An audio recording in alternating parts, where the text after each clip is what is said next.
Dan yang saya hormati Bapak, Ibu Guru SDN Ciranji dan SDN Mekarsari. Pertama-tama mari kita panjatkan puji dan syukur kehadirat Allah Subhanahu wa Ta'ala, yang dimana hari ini kita bisa berkumpul dalam kegiatan diseminasi aksi nyata modul 1.4 budaya positif. Tak lupa salawat dan salam mari kita panjatkan kepada Nabi kita Muhammad sallallahu alaihi wasallam.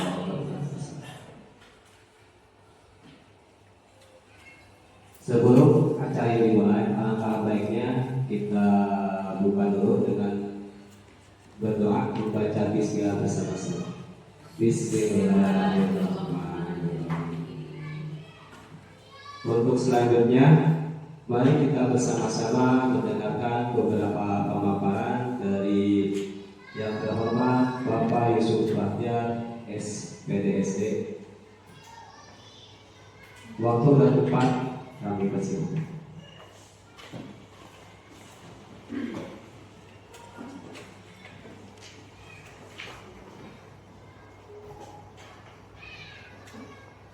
Assalamualaikum warahmatullahi wabarakatuh. Bismillah, alhamdulillah, wassalatu wassalamu ala asrofil anbiya wal mursalin Sayyidina Muhammadin wa ala alihi wa sahbihi ajma'in, amma ba'du. Pertama-tama marilah kita panjatkan puji dan syukur kehadirat Allah Subhanahu wa Ta'ala, yang mana pada kesempatan ini kita bisa berkumpul dalam acara diseminasi aksi nyata modul 1.4 budaya positif. Salawat dan salamnya semoga dicurah limpahkan kepada paduka junjungan kita Nabi besar Muhammad sallallahu alaihi wasallam, serta mudah-mudahan sampai kepada kita diakui sebagai umatnya. Hadirin sekalian yang saya hormati, guru-guru SDN Ciranji dan serta guru-guru SDN Mekarsari. Pertama saya ingin mengucapkan rasa terima kasih, ingin mengucapkan beribu terima kasih kepada Bapak dan Ibu guru yang ikut hadir pada hari ini, karena ini merupakan tugas saya sebagai calon guru penggerak angkatan 10, harus menyebarluaskan dengan melakukan aksi nyata di sekolahnya masing-masing. Namun pada hari ini di seminasi ini kebetulan sekarang bergabung 2 SD, alhamdulillah. Mekarsari yang jauh di sana bisa datang ke sini. Mudah-mudahan apa yang nanti saya sampaikan bermanfaat bagi Bapak dan Ibu sekalian. Karena saya juga ketika awal membuka modul 1.4 saya merasa tercengang. Kenapa? Ini adalah salah satu modul yang saya baca pertama kali pengetahuan saya ini ada di dalam budaya positif. Sebagai guru, ini tentunya sangat penting Bapak Ibu untuk memahami budaya positif. Nanti saya akan jelaskan budaya positif itu apa, kaitannya dengan guru apa, terus kaitannya dengan nilai dan peran guru di sekolah itu apa. Itu sangat berkaitan sekali. Kebetulan sekarang kaitannya seorang guru bukan hanya mengajar, tapi membimbing dan mendidik murid. Itu yang paling penting. Kan pernah pemikiran kita hanya mengajar mudah masuk ke kelas ngajar. Kalau murid aku mampu pakai tidak perlu dipikirkan, bukan seperti itu. Nanti di sini materi-materi yang akan saya sampaikan ini tentang konsep utama budaya positif. Yang pertama, perubahan paradigma belajar. Yang kedua, disiplin positif itu apa? Yang ketiga, kebutuhan dasar manusia ada hubungannya dengan disiplin positif. Yang keempat, motivasi perilaku manusia. Yang kelima, restitusi dan posisi kontrol sebagai guru. Yang keenam, keyakinan kelas. Dan yang ketujuh, segitiga restitusi. Ini yang nantinya saya akan paparkan, mudah-mudahan Bapak dan Ibu memahaminya dan juga saya bisa menyampaikannya dengan baik. Nah, ini kita melakukan kesepakatan. Sebenarnya ini kesepakatan ketika webinar. Jadi mohon kalau makan minum boleh. Terus karena ini video, jadi merokok jangan dulu. 1 jam aja. Nah, ini kesepakatan kita yang kita sepakati. Simak nanti kalau ada pertanyaan silakan ajukan tangan. Kalau ada kasus yang pernah Bapak Ibu alami, nanti kita share sama-sama. Ini maksudnya sharingnya jangan dulu ke keluarga, tapi sharingnya tentang anak didik kita. Kita mulai. Nah, ini budaya positif di sekolah yaitu nilai-nilai dan kebiasaan di sekolah yang berpihak pada peserta didik atau murid agar mereka dapat berkembang menjadi pribadi yang kritis, penuh hormat dan bertanggung jawab. Nah, di sini maknanya sangat mendalam sekali. Pribadi kritis, penuh hormat dan bertanggung jawab. Kita refleksi, apakah murid kita sudah kritis?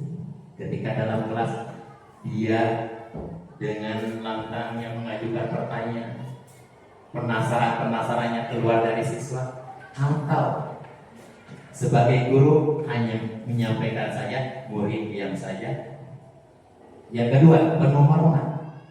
Murid kepada kita bagaimana sikapnya? Apakah penuh hormat? Artinya lensa salaman penuh hormat itu bagaimana? Pertama, ketika di dalam kelas, anak itu bukan karena takut dimarahi oleh guru, tapi dia ingin belajar dengan guru tersebut. Itu hormat. Beda lagi dengan begini, karena gurunya galak, muridnya apa yang murid lakukan itu karena siap. Bukan seperti itu. Tapi penuh hormat di sini artinya murid mau belajar menghormati guru, dia karena ingin belajar dengan guru tersebut.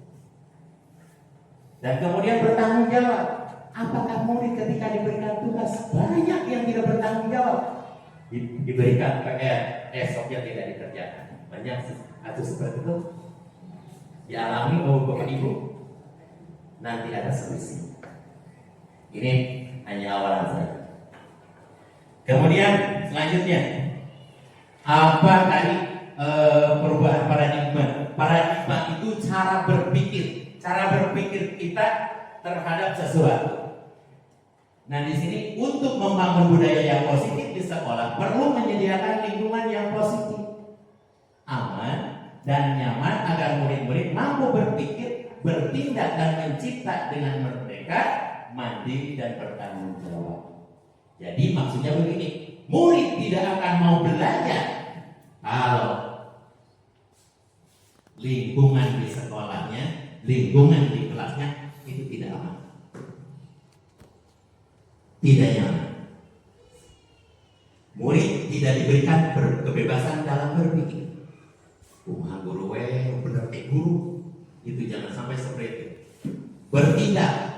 Bertindak laku, mereka murid sesama murid ataupun dengan guru. Apakah murid itu saling menghormati di dalam kelasnya? Tidak mungkin murid antar murid kalau tidak ada saling menghormati, dia akan tetap belajar. Dimana datang ke kelas ada murid terus belajar itu diganggu oleh teman-temannya. supaya anak tersebut tidak mengganggu pembelajaran. Mandiri tadi sudah dijelaskan, bertanggung jawab sudah dijelaskan. Nah di sini lazimnya disiplin dikaitkan dengan kontrol. Dalam hal ini kontrol dulu adalah menghadapi murid. Biasanya kalau disiplin kurang signal untuk orang sekalian disiplin. Makna disiplin untuk kita apa? Mematuhi aturan. Mematuhi aturan. Pasti hubungan anak mematuhi aturan dan hukum. Padahal bukan seperti itu. Disiplin itu bukan seperti itu. Kalau kita melihat maknanya, nanti kita akan maknanya disiplin itu, maksudnya disiplin ilmu misalnya. Tapi disiplin itu harus mulai dari diri anak. Kalau lain orang lain aturan. Setelah saya mempelajari modul 1 dan 4, saya tidak setuju kalau di sekolah ada aturan. Kenapa? Nanti kita jawab sama-sama. Nah di sini menurut Ki Hajar Dewantara bahwa tujuan pendidikan itu menuntut segala kodrat yang ada pada anak-anak agar mereka dapat mencapai keselamatan dan kebahagiaan yang setinggi-tingginya, baik sebagai manusia maupun sebagai anggota masyarakat. Oleh sebab itu pendidik itu hanya dapat menuntun tumbuh atau hidupnya kekuatan kodrat yang ada pada anak agar dapat memperbaiki lakunya, bukan merubah laku hidupnya dan tumbuhnya kekuatan kodrat anak. Maksudnya begini. Jadi tugas kita itu adalah menuntun kodratnya. Kodrat itu ada dua, ada yang kodrat alam, ada kodrat zaman. Maksudnya kodrat alam apa? Kodrat alam itu hubungannya dengan lingkungan siswa. Tidak mungkin di sekolah diajarkan contoh tentang contohnya di SDJ kita contoh misalkan di lingkungan lautan. Bagaimana laut? Tapi yang cocok dengan kita adalah tentang danau. Itu kodrat alam. Terus contohnya seperti ini. Apa kaitannya dengan pembelajaran? Ketika melaksanakan pembelajaran, anak itu bukan langsung ke materi, tapi diawali dengan pemahaman mereka tentang pengalamannya. Contoh seperti ini. Kalau kita mempelajari tentang tumbuhan, jangan sampai tidak ada tumbuhan yang ada di lingkungan anak. Ini bunganya bisa bougainville. Contoh bougainville. Bunga bingung apa? Yang bagaimana itu bougainville? Ini semuanya.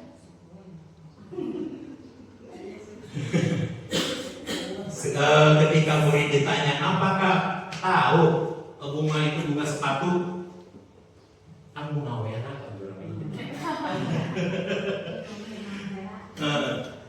seperti itu. Jadi kaitkan dulu dengan konstekstual, artinya dengan pengalaman anak. Itu apa fungsinya? Supaya anak terpancing ketika anak sudah bisa, ke sana arahnya. Ke sana. Kurang gampang kamu kalau seperti itu kan, adanya jalannya pasti kurang begitu. Ayo motivasi tersendiri kalau sudah bisa. Beda lagi kalau anak bingung mikirkan rumah bentuknya kebohongan kurang macam pernah. Nah itu yang Bapak Ibu harus lakukan. Nah di sini kaitan dengan posisi kontrol kita sebagai manusia. Nah di sini Anda dan teman Anda akan melakukan kegiatan, coba lakukan. Anda adalah A. Tugas Anda adalah mengepalkan salah satu tangan Anda.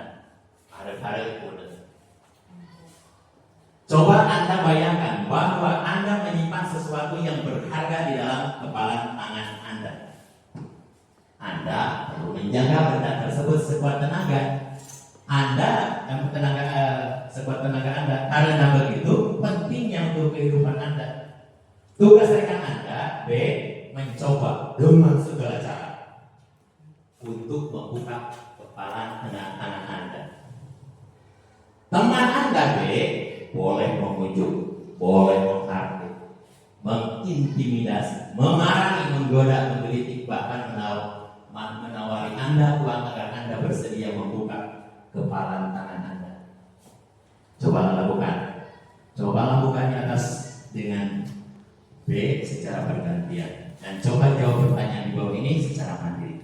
Coba diskusikan. 1. Apakah Anda atau B membuka kepala tangan Anda? Mengapa, apa, dan alasan Anda atau B membuka kepala tangan Anda? Jadi ilustrasinya ini, kalau kita ada sesuatu rahasia, maka kata si B, buka, saya ingin tahu, buka, dipaksa, negatif, saya beri uang 1 juta, buka. Kira-kira Bapak dan Ibu akan membukanya tidak? Akan membukanya tidak? Tidak? Tidak. Coba yang kedua. Apakah Anda atau B menutup kepala tangan Anda? Mengapa? Tadi membuka, menutup. Apakah Anda atau B menutup kepala Anda? Menutupnya. Saya atau dia? Anda menutupnya? Menutup. Nah, coba. Dalam kegiatan ini sesungguhnya siapa yang memegang kendali atau kontrol? Siapa? Kita sendiri. Yes. Inti dari pertanyaan ini ada di sini. Jadi kita sejatinya tidak bisa dikontrol oleh orang lain. Begitu juga murid kita. Perhatikan, ayo coba perhatikan. Saya akan menjelaskan. No way. Walayakuna. Itu seperti ini. Dia mempunyai, setiap orang itu mempunyai kebutuhan yang berbeda-beda. Dipaksa kumah. Jadi kumana aku caranya? Ada syarat? Mana pasaran? Nanti kita lakukan. Ini baru-baru awal-awal. Caranya bagaimana supaya murid berlaku tanpa harus diperintah tapi berlaku baik. Selanjutnya, ini jawaban kita sendiri yang memegang kontrol atas kepala tangan kita. Apakah kita membuka atau menutup kepala tangan kita? Itu tergantung pada diri kita masing-masing sesuai dengan kebutuhan dasar kita. Namun tadi anual kata lagi emang buka, imah rahasia, gitu kan? Tapi jika kita percaya pasti dibuka. Terus, kenapa coba murid ketika belajar bisa dikontrol oleh kita? Itu karena dia itu karena bisa karena takut kepada kita atau ingin dipuji oleh kita. Yang ketiga karena ada kesadaran dirinya untuk belajar. Itu faktor utama motivasi manusia, bukan murid, manusia. Jadi itu kata kuncinya. Kemudian di sini ada miskonsepsi tentang paradigma teori kontrol yang disebut dengan ilusi kontrol, bahwa guru dapat mengontrol murid. Sebenarnya guru tidak bisa mengontrol murid. Tadi udah mau pasar, orang bertanya, kita tidak bisa dipaksa orang lain. Tidak bisa diperintah orang lain. Kebijakan-kebijakan lagi yang bertolak belakang dengan kita itu dalam hati kita mau karena sih yang ngumpul dan data. Selanjutnya, dalam teori kontrol itu kritik itu dapat membuat orang merasa kritik dan membuat orang bersalah itu dapat menguatkan karakter. Nah, sekarang jangan lagi ke anak menyampaikan kritikan dan juga membuat rasa bersalah pada anak. Contoh lagi, karena neng wae kucing bulu kan. Oh, untuk karena neng wae mau terang. Diam. Ari membuat merasa bersalah itu ketika guru diam, murid kan bingung. Kan gitu. Jadi si muridnya rasa bersalah. Akhirnya murid tanya bebas, kembaliannya aku kan kita belajar. Nah, seperti itu. Pastikan itu seperti itu. Makanya harus tahu kontrol kita itu sebagai apa. Nah, membuat kritik, jangan mengkritik. Artinya kritik di sini adalah kritik yang tidak membangun. Artinya beda lagi dengan pengajuan-ajuan. Kalau kritik yang membuat sakit hati itu tidak boleh. Contohnya begini. Misalkan kritik. Wah, kayak artis ya, rambutnya panjang. Kritik. Padahal sebenarnya itu kan kalau teman kalian kan pendek-pendek, secara tidak langsung itu mengkritik. Itu tidak boleh seperti itu. Jadi kalau ada masalah, komunikasikan dengan anak. Yang ketiga, semua penguatan positif efektif dan bermanfaat. Contohnya seperti ini. Karena para murid misalkan anak-anak, kalian jangan buang sampah sembarangan.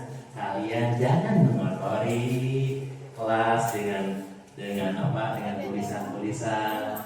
Meja jangan membuang sampah sembarangan. Itu tidak efektif. Laras tebu kaoskan. Sekarang kita bercerita tentang positif. Besoknya apa? Atau 10 menit kemudian anak melakukan apa yang salah. Nah, di sini bahwa penguatan positif itu tidak efektif. Yang keempat,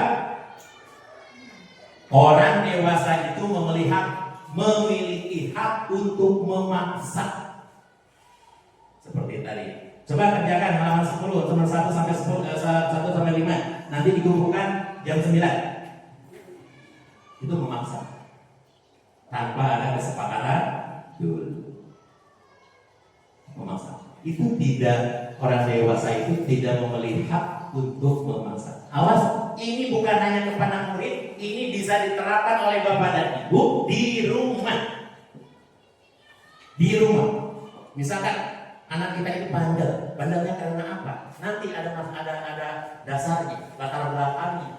Kita pahami anak itu seperti apa. Dan bicarakan,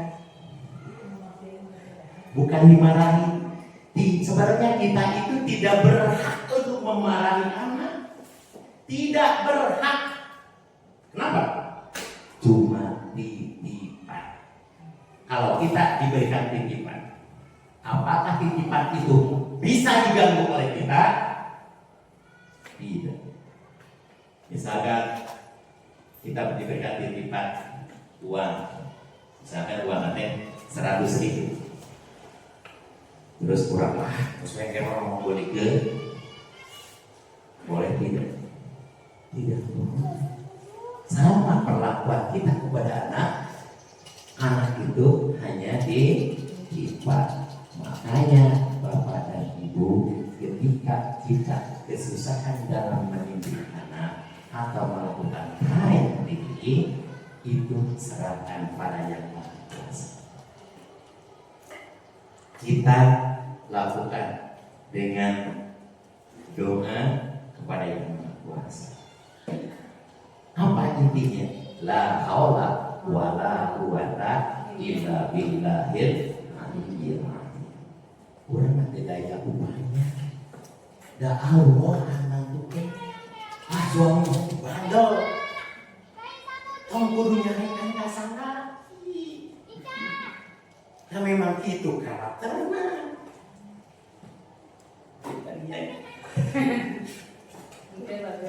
Tapi kita harus terima apa adanya, karena kata Allah, jangan sampai kalian merasa kecewa ketika kalian sudah menikah. Kalau kalian dipersatukan, itu bukan untuk menjadi sama karakter, tapi harus bersama-sama satu tujuan dengan perbedaan. Gitu. Maaf salah ucap sama orang. Jangan seperti itu. Jadi materi ini bisa dikaitkan dalam keluarga. Intinya begitu. Nah di sini ada perubahan paradigma mengenai stimulus respon dengan teori kontrol. Apa sesungguhnya yang dimiliki kontrol? Jadi perbedaannya. Stimulus kontrol. Kita mencoba mengubah orang agar dapat berpandangan sama dengan kita. Itu tidak mungkin. Ternyata teori kontrol itu kita berusaha memahami pandangan orang lain tentang dunia. Artinya, toh mikir encek batur, penampilan kamu itu seperti ini. Kalau itu benar menurut kita, tidak perlu. Itu kan kritikan. Tidak akan apa. Perilaku buruk dilihat sebagai suatu kesalahan. Jangan. Perilaku buruk itu bukan kesalahan. Kalau terjadi pada anak kan sedang belajar. Pernah memarahi anak yang menjatuhkan gelas? Pernah memarahi anak ketika jalan tidak melihat terus ketendang misalkan piring atau apa?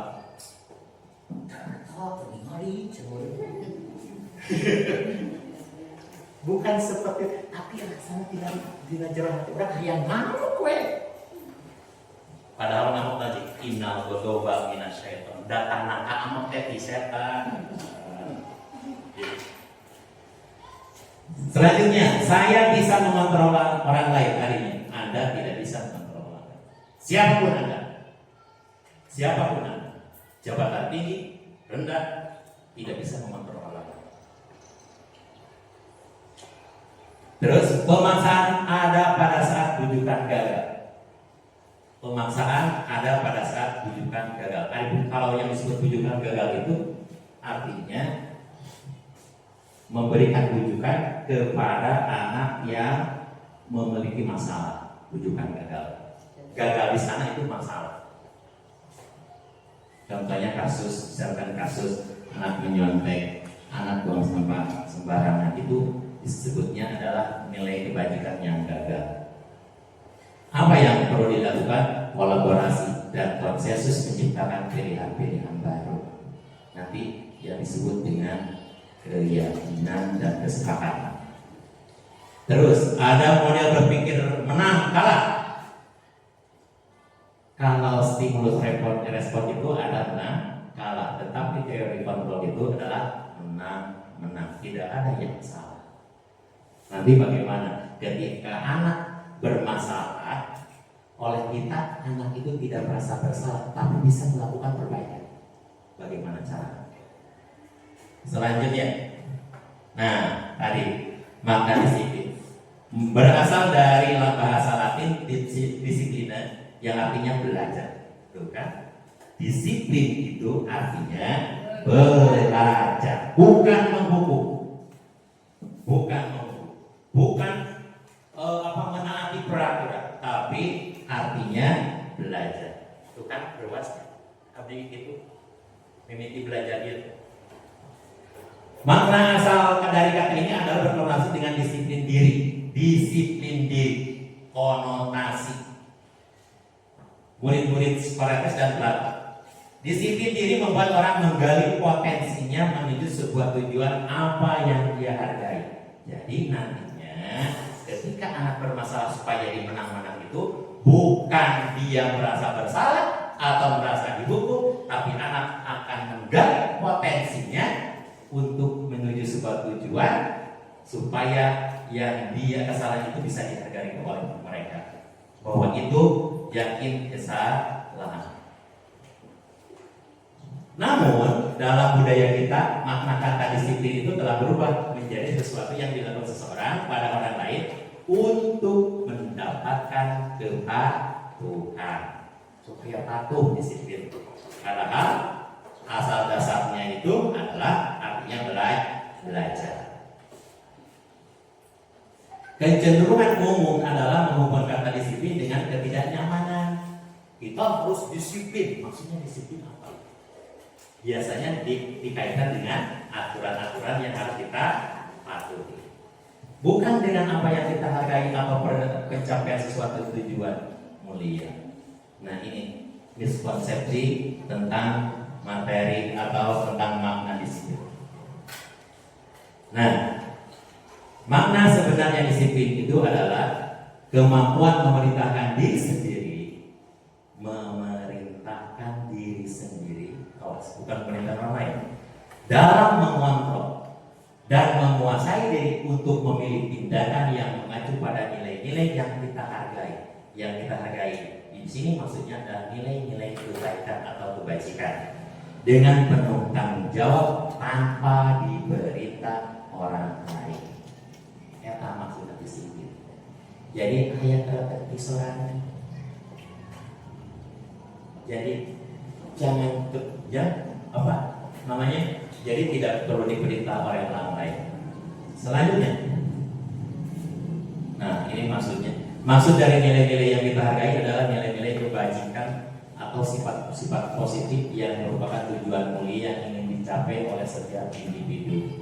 Kalau di sekolah itu ada aturan bahwa nilai-nilai yang harus diterapkan oleh kita di sekolah itu adalah nilai-nilai profil pelajar Pancasila. Yang pertama, beriman bertakwa kepada Tuhan Yang Maha Esa dan berakhlak mulia. Kemudian mandiri, bernalar kritis, berkebinekaan global, gotong royong dan kreatif. Itu sebenarnya kalau instruksi dari kurikulum seperti itu. Tapi sejatinya ini kan secara umum kalau kita benar beriman bertakwa kepada Tuhan Yang Maha Esa itu bagaimana? Berakhlak mulia itu bagaimana? Ada cabang-cabangnya. Nah, diantaranya seperti jujur, sopan, bertanggung jawab. Itu juga nilai-nilai. Jadi maksudnya nilai-nilai kebajikan itu yang dianggap masyarakat itu baik. Itu disebut dengan nilai-nilai bukan masyarakat, sifat-sifat berdasarkan manusia. Dikatakan baik itu mempunyai nilai-nilai seperti itu. Kayak pemimpin yang mau gitu kan. Kalau masih penasaran nanti kita diskusi. Penasaran di luar waktu ini. Nah, sekarang maju kepada teori motivasi perilaku manusia. Seperti yang saya katakan tadi, bahwa motivasi itu manusia itu ada 3. Yang pertama, menghindari ketidaknyamanan atau hukuman. Ini adanya motivasi eksternal. Jadi di luar kita madakan kurang mandas yang dituku cekolit dalam mengguru agama, lamun masuk ke kelas terlambat besok ditanggung ke. Nah itu seperti itu. Jadi datangnya murid ke sekolah itu bukan karena niat hati datang pagi-pagi, tapi karena dia takut hukuman. Disebut motivasi eksternal adanya di luar. Yang kedua, untuk mendapatkan imbalan atau dari orang lain atau penghargaan. Ini juga motivasi eksternal. Sebetulnya antara penghargaan dengan imbalan itu beda dengan apresiasi. Ya. Hampir sama tapi berbeda. Apresiasi itu bukan hanya kepada benda, tapi ucapan juga apresiasi. Ketika anak berhasil, yang kita beri penghargaan itu bukan hasilnya. Wah, kamu bagus sekali nilainya 10. Bukan seperti itu. Wah, kamu bagus sekali ranking 1. Bukan gitu. Tapi nota prosesnya. Kamu memang hebat. Meskipun kamu tidak bisa terus bertanya kepada Bapak, kamu hebat sekali. Itu yang murid harapkan, bukan nilai. Nilai itu bisa didapatkan karena dia menyontek. Betul. Nilai itu bisa karena dia ketika ulangan bisa melihat buku. Kan gitu. Jadi kemungkinan beda lagi. Yang ketiga, motivasi karena untuk menghargai dirinya sendiri. Jadi ketika datang pagi-pagi itu bukan karena ada imbalan, karena hukuman, tapi karena saya bertanggung jawab. Saya ingin belajar dengan ibu. Saya sangat senang belajar dengan ibu atau bapak itu. Nah, murid seperti itu. Jadi apa yang harus kita lakukan? Makanya rubah itu dalam diri kita. Bagaimana kita bisa menarik perhatian siswa? Karena sejatinya pembelajaran itu ditentukan karena gurunya, bukan mata pelajarannya. Betul tidak? Pengalaman Bapak Ibu ketika belajar dulu di sekolah, apa yang memungkinkan Ibu bisa belajar dengan baik? Sebenarnya bukan saya suka matematika, saya suka bahasa, bukan. Yang saya rasakan dulu matematika itu dari kelas yang pertama kali saya motivasi matematika itu kelas 1 SD. Saya sampai menangis tidak bisa bagi gurunya, bawa bagi guru. Gurunya itu Pak Ibu, orang lebih tua, tapi pas kubus, ada kata kokak. Itu hanya selama berapa hari dia mengajar, tapi sampai ke hati. Karena saya mengaguminya, dia dengan telaten diupah lebih kehabisan. Nah, dari sana apa yang terjadi? Beda lagi gurunya. Saya tidak suka lagi mata pelajaran matematika. Kemudian di SMP ketemu lagi dengan Pak Mumu. Dengan Pak Mumu. Dia gaya mengajarkan saya suka. Ketika pendekatannya saya suka. Jadi tidak ada jarak dengan dia untuk belajar. Seperti itu. Jadi sampai sekarang saya ingat seperti itu. Bapak dan Ibu seperti itu. Budak teh sina ingat bahwa belajar dengan orang seperti ini. Gitu. Jadi ketika guru kita waktu SD yang penghargaan seorang guru itu bukan karena dia, tapi ketika murid kita menanyakan bahwa saya mempunyai guru favorit waktu SD, itu yang paling utama, penghargaan seorang guru. Nah, sekarang kaitannya dengan kebutuhan dasar manusia. Nah, di sini kebutuhan dasar manusia itu ada yang pertama survival. Survival itu bertahan hidup. Jadi anak akan bermasalah kalau kebutuhan dasar manusianya ini tidak terpenuhi. Ulang lagi. Kebutuhan dasar manusia ini, seorang manusia kalau tidak terpenuhi kebutuhannya ini, maka akan bermasalah dalam hidupnya. Yang pertama, bertahan hidup. Ketika anak, kenapa harus ditanya sudah makan atau belum? Anak tidak akan konsentrasi dengan perut kosong. Terus tanya, apakah dia diberikan uang jajan? Apakah guru mewawancarakan atau apa servis? Seperti itu, maka anak akan terngiang-ngiang dalam hidupnya bahwa ketika saya perut lapar diberikan oleh guru.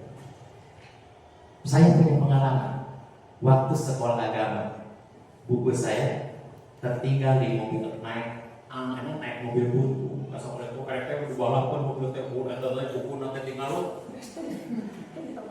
kelas 3 SMP, kelas SD, terus kelas 4 SD. Saya menangis. Terus ada Pak Hodi itu ingat begitu aja kan? Pak Hodi yang tadi tukang ngesetkan buku, cengkul pena, seperti itu. Ingat bikin kayu. Ustaz. Jadi apa yang kita lakukan itu ketika kena dengan hatinya itu akan terekam selama-lamanya.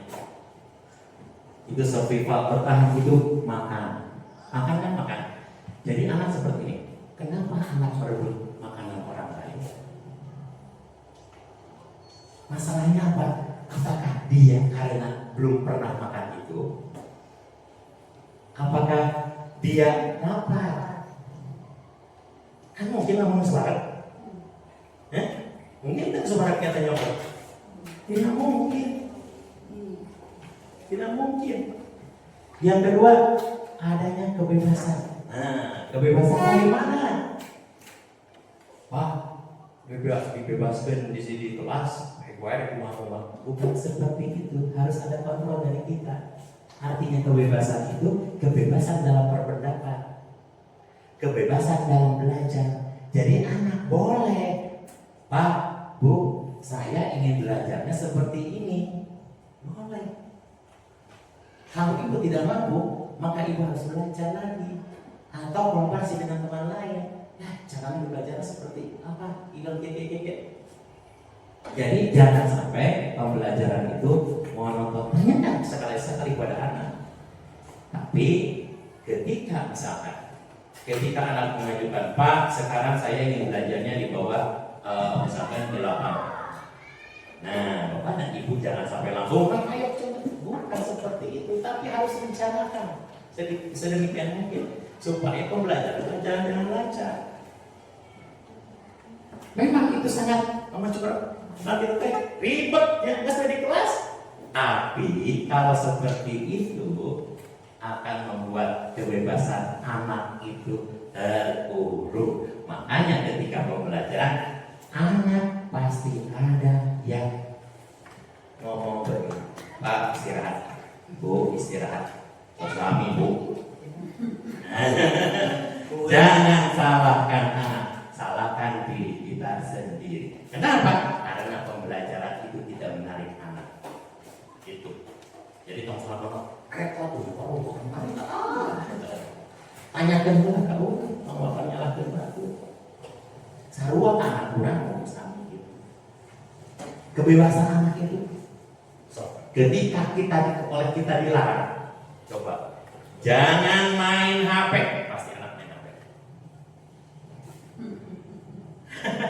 Benar tak? So, awas ketika dalam parenting itu jangan sampai menggunakan yang negatif. Setuju tak? Dilarang, dilarang. Kenapa? Coba sekarang ada iklan-iklan di jalan, jangan nengok ke samping kiri. Tapi nengok kan? Itulah terhadap pikiran kita. Jadi ketika dilarang, penasaran. Jadi eta kenapa tidak boleh menggunakan kalimat-kalimat yang negatif. Yang ketiga, penguasaan.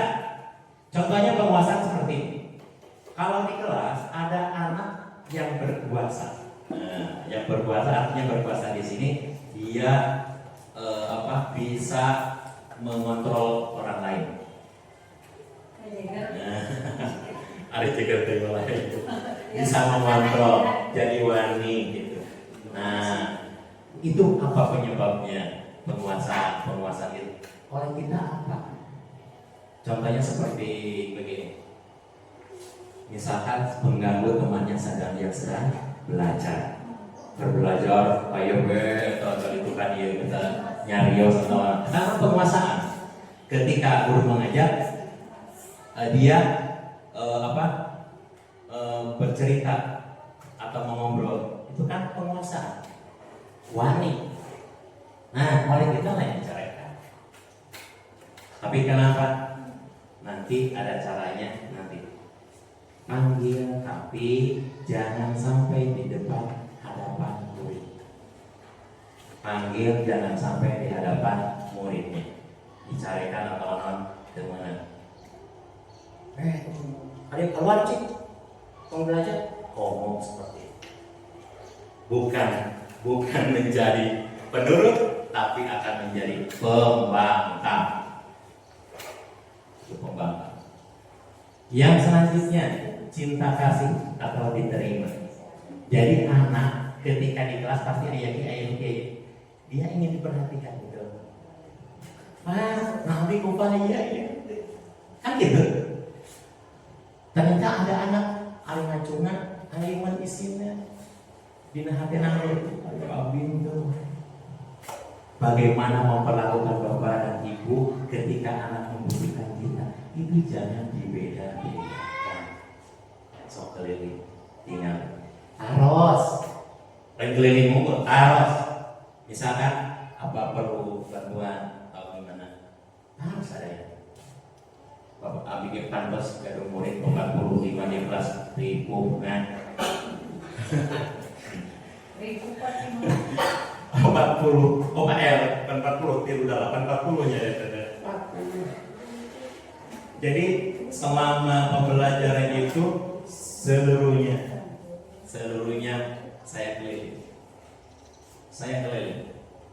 Ya makanya guna pakai ayah siswa ketika pembelajaran ketika dinilai ayah bu kami kumakan.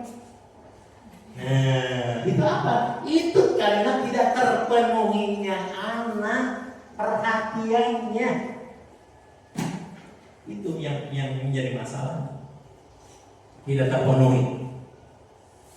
Terus adanya kesenangan. Kesenangan itu dalam pembelajaran bisa ice breaking atau kesenangan ketika pembelajaran kita adakan game atau teknik pembelajaran yang menyenangkan anak itu seperti apa. Nah di sini ada kasus Ibu Ani guru kelas 5 di SD Pelitari sedang bingung menghadapi ulah salah satu murid di kelasnya. Agus. Beberapa anak telah datang dan mengeluh Agus yang seringkali meminta bekal makanan siang mereka dengan paksa. Jika Anda menghadapi situasi seperti Ibu Ani, apa yang Anda lakukan? Menurut Anda kira-kira apa alasan Agus melakukan seperti itu? Itu seperti yang tadi saya katakan. Ini jawabannya. Dalam konteks penerapan disiplin positif, Ibu Ani sebaiknya mencari tahu alasan dulu. Agus melakukan tindakan tersebut agar mengetahui kebutuhan mana yang belum terpenuhinya. Apabila jawaban Agus karena lapar, maka orang tuanya tidak membawanya bekal makanan siang. Jadi kebutuhannya adalah bertahan hidup yang tidak terpenuhinya. Apabila jawaban Agus karena ia senang temannya jadi memperhatikan kita, maka kebutuhannya adalah cinta kasih sayang. Itu merasa diterima. Ayah kan seperti itu. Nyopot bertahan. Supaya apa? Supaya ada perhatian dari temannya. Jadi dia tidak diperhatikan oleh temannya. Makanya butuh kasih sayang dari temannya. Apabila jawaban Agus dia merasa hebat karena temannya jadi takut dan menuruti keinginannya, kebutuhan tersebut karena penguasaannya tidak terpenuhi. Terus apabila jawaban Agus karena dia merasa bosan dengan bekal yang dibawakan ibunya karena selalu membawakan bekal yang sama, maka kebiasaannya itu adalah kebutuhan pilihan. Artinya di sana artinya kebebasan dia ketika diberikan bekal itu sama seperti murid ketika pembelajaran dilakukan sama persis, perlakuannya sama, pembelajaran sama, itu akan membuat ini tidak kebutuhan kebebasan anak itu tidak terpenuhi. Yang selanjutnya, apabila jawaban Agus adalah karena iseng saja dan tidak menikmati ekspresi wajah temannya yang kesal karena diambil makanannya, maka itu karena kebutuhan kesenangan. Jadi mengeluh yang batu itu supaya mana seserian kesenangan dia itu tidak terpenuhi. Nah, di sini bagaimana guru melakukan posisi kontrol dalam mengatasi masalah. Di sini yang pertama penghukum, yang kedua pembuat merasa bersalah, yang ketiga sebagai teman, yang keempat sebagai pemantau, dan yang kelima sebagai manajer. Nanti saya jelaskan mana yang paling sering Bapak dan Ibu lakukan, mana yang belum Bapak Ibu lakukan. Nah, di sini sebagai penghukum itu yang disebut identitas gagal dengan merasa bersalah. Kalau berhasil atau sukses tapi kontrolnya dari luar, itu sebagai teman dan pemantau. Tetapi kalau identitas berhasil dan sukses, kontrol dirinya adalah menghargai diri sendiri. Ini sebagai manajer. Apa perbedaannya? Kalau penghukum guru begini, ketika pembelajaran ada anak tadi ngobrol, sini kamu keluar, penghukum. Jadi tidak diawali dengan kesepakatan atau keyakinan di kelas, pembuatan kesepakatan kelas dulu, langsung dihukum. Itu penghukum. Dua, membuat merasa bersalah. Membuat merasa bersalah itu ketika anak melakukan kesalahan, dia terus-terusan merasa bersalah. Merasa bersalah. Contoh seperti ini. Kalau membuat merasa bersalah seperti gini, itu tanpa ada kesepakatan dulu, langsung. Misalkan pada yang mengajar silat, langsung kita ada kesepakatan langsung dipusat dan budak kita bisa masuknya karena penghukum dan berbuat merasa bersalah. Tapi kalau pada yang misalkan dari awal ketika anak misalkan melakukan yang kesalahan disepakati bersama, maka itu bukan lagi penghukum atau pembuat merasa bersalah. Nah, ini sebagai teman bagaimana? Sebagai teman gimana? Aku jadi dari misalkan menggane bisa ayah kepala sekolah si subjeknya ya, sebagai teman. Jadi ketika anak melakukan kebaikan itu karena rujukan seperti itu sebagai teman. Kalau pemantau ini sudah ada aturannya atau sudah sepakatan, ditinggali pulang tuh. Oh, ini kesalahannya seperti ini. Kamu melanggar bahwa kita harus menghormati orang lain. Kamu mengganggu orang lain. Berarti kamu melanggar aturannya. Atau begini, ketika di sekolah sudah ada kesepakatan bahwa anak semuanya harus bersepatu hitam dan kaos kaki putih. Ketika datang dia memakai sepatu putih, maka guru tersebut ke sini. Cepat, seperti ini. Sekarang lari keliling sekolah. Itu sebagai pemantau dan juga membuat rasa bersalah. Apakah mungkin seorang guru seperti itu? Sebenarnya tadi sudah. Kalau perlakuan kita kepada murid seperti itu, maka bukan lagi patuh, tapi akan terjadi pembangkangan. Ketika dilarang, jangan seperti tongkang murid, jangan sampai ke murid. Ketika kita bensin dibatasi harus ada KTP, apa yang kita lakukan? Maka cara-cara negatif dilakukan, gitu kan? Coba mencari celah manusia. Kalau belum kebutuhan dirinya itu tidak terpenuhi, pokoknya manusia ketika kebutuhan dasarnya itu tidak terpenuhi, maka akan melakukan segala cara. Tapi oleh kita yang harus kita lakukan adalah dengan cara positif. Nah, yang diharapkan itu adalah posisi kontrol yang ini sebagai manajer. Ketika guru mengontrol guru sebagai manajer, itu anak akan menghargai dirinya sendiri. Jadi anak kalau melakukan kesalahan dipanggil oleh gurunya, kemudian adanya kesepakatan Harus ada kesepakatan dulu Bu, kesepakatan sekolah atau kesepakatan kelas dulu atau keyakinan kelas dulu. Makanya diharapkan setiap kelas itu ada keyakinan kelas atau kesepakatan kelas yang disepakati bersama. Yang membuatnya itu bukan guru tapi siswa. Kita hanya menyiapkan tulisan, kertas, tuliskan, nanti oleh anak ditempel di sini. Kelas kita mau apa? Mau serving ke apa? Jangan bagaimana? Terus preview. Terus ditempel. Ketika sudah ditempelkan, bahas bersama. Mana yang paling penting dilaksanakan akan dijadikan keyakinan kelas. Terus jangan sampai banyak. Jangan sampai banyak. Minimalnya ada 5. Minimalnya ada 5. Jadi anak ingat terus. Oh, tadi punya kesepakatan. Ketika melakukan kesalahan jangan dihukum atau membuat bersalah. Tapi bagaimana caranya? Tadi dipanggil, kemudian tanya kepada. Misalkan begini, Adik, selamat pagi. Adik tahu nggak kabar kamu dipanggil Bapak? Saya tidak tahu, Pak. Tidak tahu. Jadi karena ngobrolnya udah campur emosi atau jadi kita dengan marah-marah atau harus dengan sabar kendalikan. Oh iya Pak, tadi saya baru makanannya ini.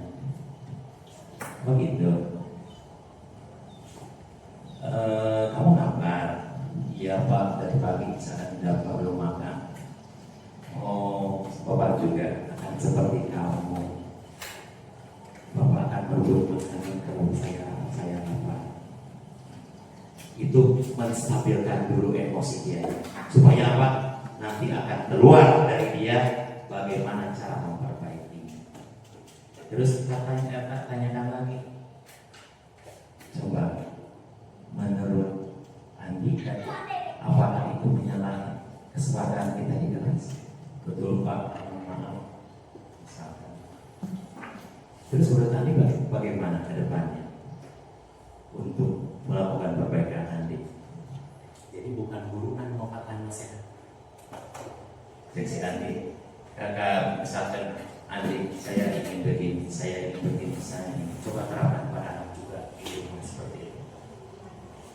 Insya Allah. Tapi kenapa tuh berhasil wae? Urana awas cara bicara. Apa kena atau tidak? Kudu dilatih. Kamu sampai peraturan cara terlatih.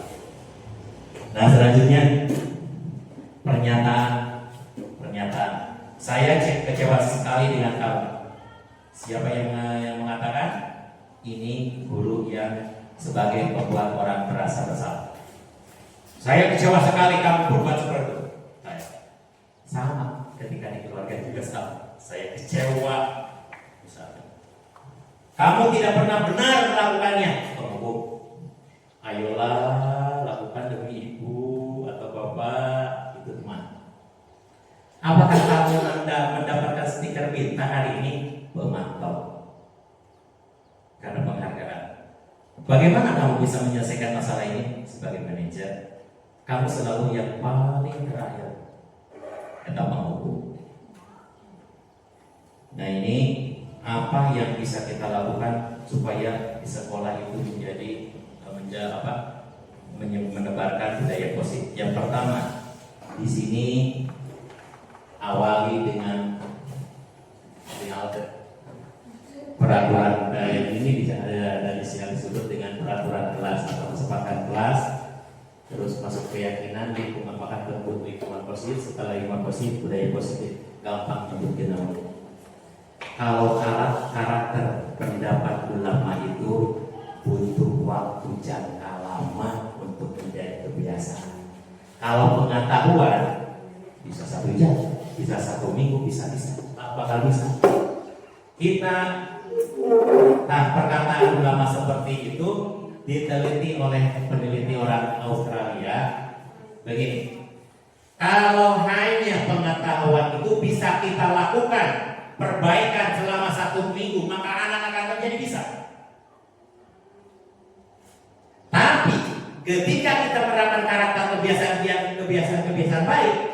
maka itu butuh waktu yang lama. Butuh waktu yang lama. Kenapa? Seorang penghafal Al-Quran itu pertama yang mempelajarinya bukan ilmunya, tapi apa? Adabnya, akhlaknya. Kayaknya banyak berbeda bahasa. Kenapa sekarang banyak terjadi hal-hal yang melanggar aturan? Karena yang dikedepankan oleh mereka adalah bukan adab, tapi hanya pengetahuan. Tujuan kita di sekolah itu harus ada 3 kan? Sikap, pengetahuan, keterampilan. Tugas dulu membentuk siswa mempunyai sikap yang baik, pengetahuan, dan juga keterampilan. Pahamnya jadi juga. Nah, apa itu keyakinan kelas? Keyakinan kelas itu adalah nilai-nilai kebajikan atau prinsip-prinsip universal yang disepakati bersama secara universal. Artinya, kalau perbuatan ini misalkan membuang sampah pada tempatnya itu baik secara keseluruhan, universal ke seluruh dunia, baik, itu disebutkan nilai-nilai kebajikan. Kalau misalkan ini bahwa membuang sampah sembarangan itu tidak benar di seluruh dunia dibenarkan, atau misalkan sebagian negara itu tidak boleh, kalau bisa disebutkan nilai-nilai kebajikan. Jadi universal itu seluruh dunia itu mengakuinya kebenaran.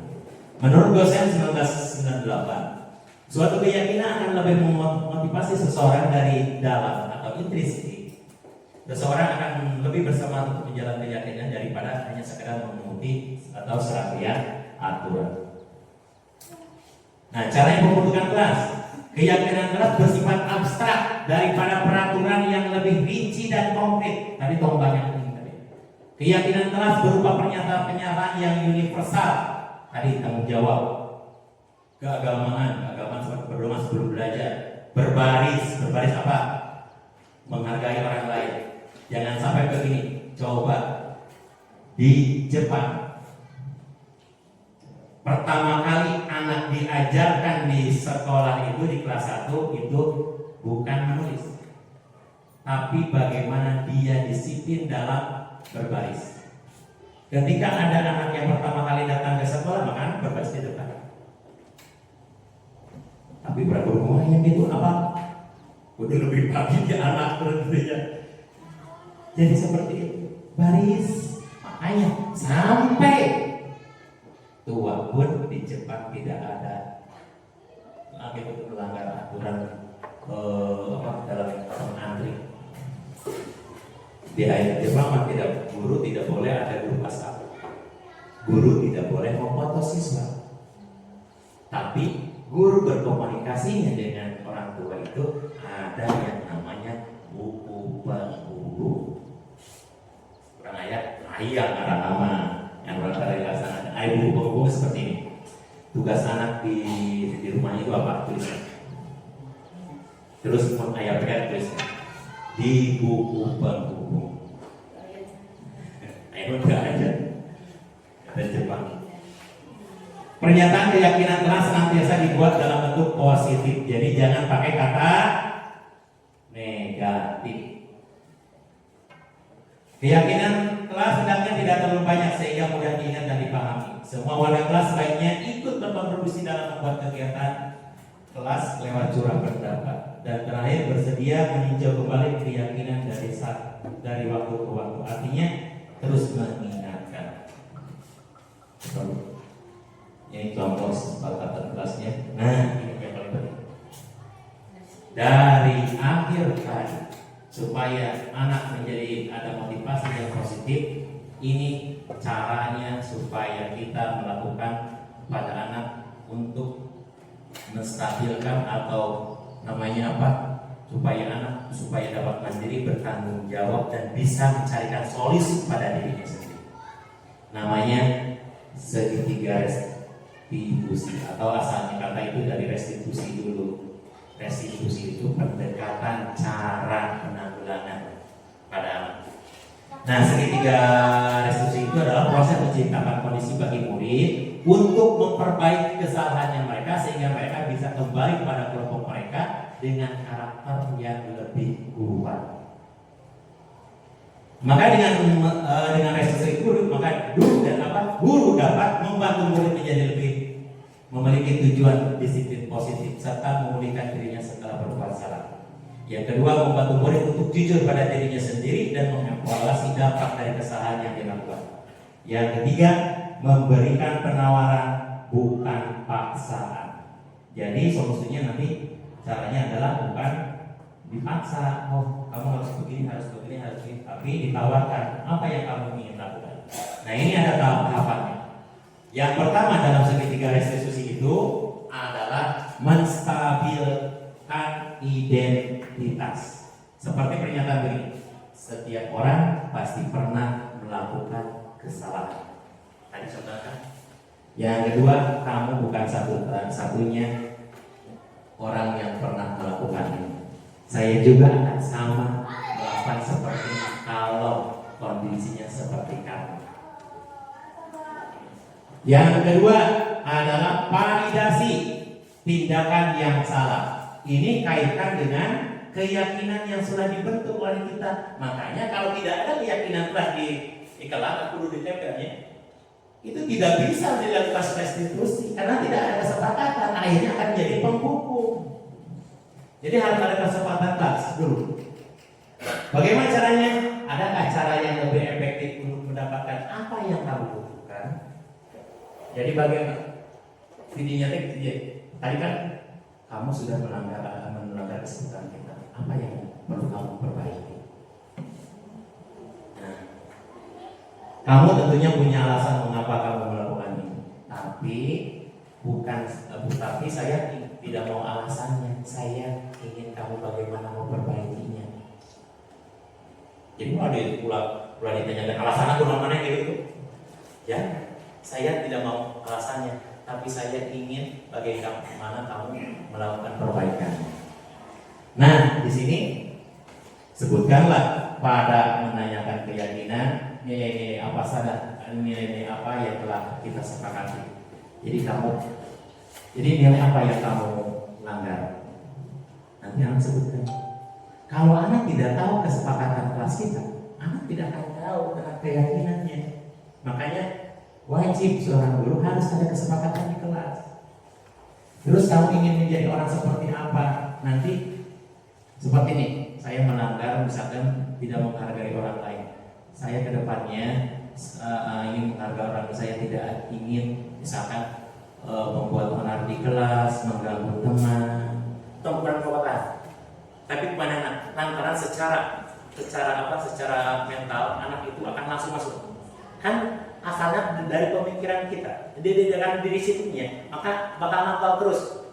Beda lagi lamun kurang diucapkan kudu kieu, akhir tembus di dia. Itu beda. Nah, ini tahapan segitiga restitusi. Kenapa disebut segitiga restitusi? Ini gambaran segitiga. Yang pertama, menstabilkan identitas. Yang kedua, validasi tindakan yang salah. Yang ketiga, menanyakan keyakinan lanjut dengan membuat kesepakatannya seperti apa. Nah, ini contohnya. Menstabilkan identitas itu berbuat salah itu tidak apa-apa. Nah, intinya berbuat salah itu tidak apa-apa. Artinya untuk menenangkan dirinya dulu, karena kamu tidak tahu ya. Kamu tadi kamu tidak tahu kan? Tadi menginjak piring. Nah, gitu. Jadi anak tidak mungkin langsung main seperti tidak mungkin. Berbuat salah itu tidak apa-apa. Mungkin kamu belum tahu. Nah, itu belum tahu. Yang kedua, validasi tindakan salah. Padahal bisa melakukannya lebih buruk lagi dari ini. Nah, bisa jadi anak dulu dipisahkan untuk tenengel deui bisa ke jadi perlu waktu lamanya ya dengan kayak orang diskusi. Yang ketiga menanyakan keyakinan tadi, apa yang kita sudah percaya dalam keyakinan kelas kita. Nah ini contohnya, tapi beda kita bohongan sama orang. Jema kayak jema.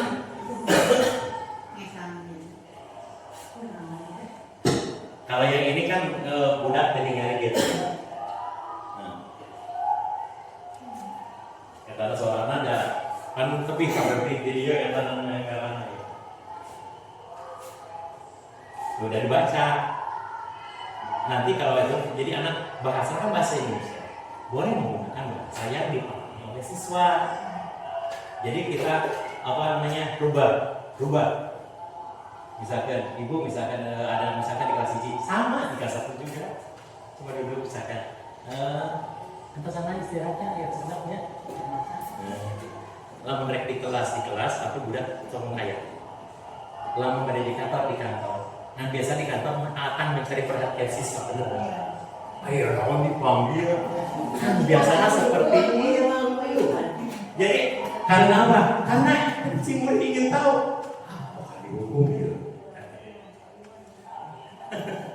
Bahkan seperti itu. Jadi sok coba lama di budaya seperti itu, budaknya mau naik ngayung dia seperti itu. Tidak kan? Tapi lain butuh sabulan 2 bulan sabulan alhamdulillah bisa sukses. Menurut saya itu tidak akan mungkin. Butuh terus sadayana kudu ngalaksanakeun. Karena masalah siji kudu ngalaksanakeun tidak mungkin. Makanya ini harus dipahami. Ayo membantu. Nah ini jadi ada tugas 2 kasus. Kalau yang tadi karena terlambat sekolah, Zena. Jadi Zena itu kasusnya adalah karena dia terlambat sekolah. Di rumahnya sering membantu orang tuanya. Jadi kalau di sini kan saya berpikir begini, karena orang tuanya banyak yang jualan ke pasar, misalnya. Membantu orang tuanya lelah atau begitu ketika itunya marah kan orang tuanya terus datang terlambatnya itu 10 menit gitu kan, terlambatnya itu 10 menit. Maka apakah yang terjadi? Apakah anak disuruh di luar? Tidak boleh. Apakah anak dibuat hukuman? Saya tidak akan terlambat lagi belajar tapi ke 30 halaman. Tidak boleh. Tidak boleh seperti itu. Tapi apa? Jadi harus ada kesepakatan dulu dengan siswa. Panggil. Tadi saya panggil kalau anaknya terlambatnya kenapa? Kurang tanya ke dia. Langsung potong. Saya tidak ingin tahu alasannya kenapa. Karena kamu sudah tahu kan melanggar keyakinan kelas bahwa kita jangan bahwa kita itu harus tepat waktu, jangan terlambatnya jika diganti dengan tepat waktu. Harus tepat waktu. Oh iya Pak. Terus kamu bagaimana? Nadanya bukan sebagai apa namanya? Sebagai teman jangan degedei. Tapi kan, kan ada suara. Kamu coba kamu. Menurut kamu bagaimana untuk memperbaikinya?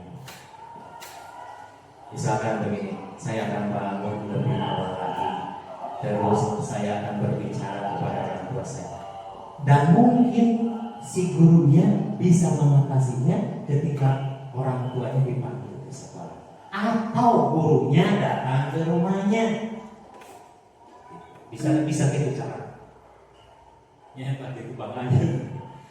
Jadi itu penerapan segitiga SD. Itu tentang penyampaian materi-materi. Kalau belum paham, kalau belum benar, kita diskusi lagi. Ini karena waktunya ini tidak akan cukup sebenarnya kalau saya jelaskan. Ini bisa sampai materinya cukup banyak. Itu materi yang saya pelajari itu banyak. Terbanyak dari modul-modul yang lain yang saya pelajari itu modul 1.4. Nah, sekarang Coba salah satu bagaimana perasaannya ketika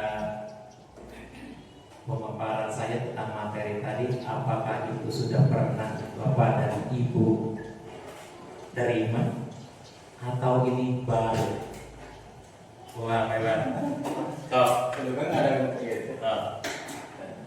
Bismillahirrahmanirrahim. Assalamualaikum warahmatullahi wabarakatuh. Saya hormati Bapak Kepala Sekolah SDN Jati, terus saya sekaligus juga sebagai narasumber. Kemudian saya hormati rekan-rekan guru, Bapak, Ibu, guru dari kelas 1 dan kelas 2. Terima kasih atas pemaparan terakhir yang Bapak berikan. Cuman ada sedikit atau beberapa yang tadi terlintas di penjelasan saya. Memang saya yakin Bapak, Ibu, guru pernah merealisasikan apa yang disampaikan oleh narasumber kita. Tapi hal itu sangat sulit. Kenapa? Yang pertama, kita bisa hitung jam anak sekolah itu berapa jam di sekolah. Kemudian bandingkan dengan jam anak di luar sekolah. Kita tahu sekarang pengaruh dari luar begitu luar biasa, ya. Jangankan kita sebagai guru di sekolah, saya pribadi sebagai orang tua di rumah mengarahkan anak itu sulit sekali. Kenapa? Karena pergaulan di luar itu lebih luar biasa. Ya. Ini akan sangat sulit ya, kita merealisasikannya sebagaimana dulu ketika ada kurikulum K13 di situ kalau tidak salah kita bukan memberi makan anak tapi anak mencari makan, bukan intinya. Itu sulit, kita terapkan sulit. Baru beberapa tahun sudah ganti lagi tumbal, kan? Nah, yang ingin saya tanyakan, bagaimana caranya kita menghadapi seorang siswa atau peserta didik setelah 3, 4, 5 kali kita beri wacana, kita kasih pengarahan, tapi dia tetap seperti itu, gitu kan? Kalau bagi saya bisa memaklumi karena pengaruh dari luar sangat luar biasa. Mungkin dari Bapak bisa memberikan solusi yang terbaik. Itu aja, terima kasih. Assalamualaikum warahmatullahi wabarakatuh. mungkin ada pertanyaan dari Anda atau langsung jawab? Langsung jawab. Begini, ya betul sekali. Di sekolah itu anak cuma 6 jam, bukan 6 jam, 5 jam, 5 jam bersama kita. Tidak mungkin. Makanya dari awal menurut Ki Hajar Dewantara kita tidak bisa merubah laku anak. Kita hanya ketika anak di sekolah itu berlaku baik, ya tanggung jawab orang tua di luar. Jadi gitu. Jadi tugas kita di sekolah menuntun anak lakunya. Jangan sampai mengganggu orang lain. Tapi kenapa anak tersebut selalu melakukan dan mengulangi kesalahannya lagi? Maka sebagai guru fokus sabar. Dan tugasnya seorang guru. Yang pertama, maka terapkan tadi Pak Iwan. Makanya Pak Iwan harus paham dulu. Atau saya mau tanya dulu Pak Iwan. Pak Iwan pernah membuat kesepakatan kelas? Pernah. Apakah selalu diingatkan kepada murid setiap pembelajaran? Saya ingatkan paling seminggu 2 kali. Seminggu 2 kali. Apakah disosialisasikan tentang nilai-nilainya? Jadi jangan hanya terpajang di kelas. Anak harus mengetahui makna di balik kesepakatan kelas itu. Kesepakatan itu harus tahu. Awas banget Bang Emo. Kalau janji, ternyata tuh bayar. Itu hanya disebutkan saja karena maknanya tidak disampaikan. Konsekuensinya nanti kalau sudah ada itu, coba secara saya juga begini Pak Ibu. Saya bukan begini. Karena pemikiran saya ini pas benar seperti ini. Banyak yang melakukan penelitian seperti itu. Yang jadi masalah, apakah sudah terlatih melakukan segitiga restitusi? Saya tak masalah. Apa yang harus Bapak Ibu harus lakukan ketika harus melakukan segitiga restitusi? Maka apa yang harus dilakukan? Harus mempelajari, harus memahami cara-caranya, kata-katanya, bagaimana menyampaikan pertanyaan, harus bagaimana gaya bicaranya. Nah, akan berikan kalau ketika berbicara emosi, pasti apalnya panakol beduk jeung beduk. Lamun panakol diadakan itu disadama beduk semua. Tapi ketika panakol ditapolkan masih disadar sama dengan kita. Ketika ada emosi yang dilemparkan kepada orang lain, bukan dia tapi akan kembali lagi. Makanya stabilkan dulu emosi. Jadi artinya dalam hidup kita itu penstabilan emosi adalah manajemen emosi adalah bisa nge-manage, sama itu bisa nge-manage. Nah, ciri-ciri nanti bisa nge-manage dan sholatnya dan tepat waktu. Ayat ciri kalau kita sholat tidak tepat waktu, maka memanage emosi tidak mungkin bisa kita lakukan. Subuh kekurangan, sholat isya rutin. Jadi awal perubahan kepada orang lain harus dalam diri kita sendiri. Kita tidak bisa melakukan perubahan pada orang lain, tapi bisa merubah kita jadi teladan orang lain. Demikian yang dapat saya sampaikan. Mohon maaf apabila kelamaan. Terima kasih atas perhatian dan atensinya semuanya. Wassalamualaikum warahmatullahi wabarakatuh. Waalaikumsalam.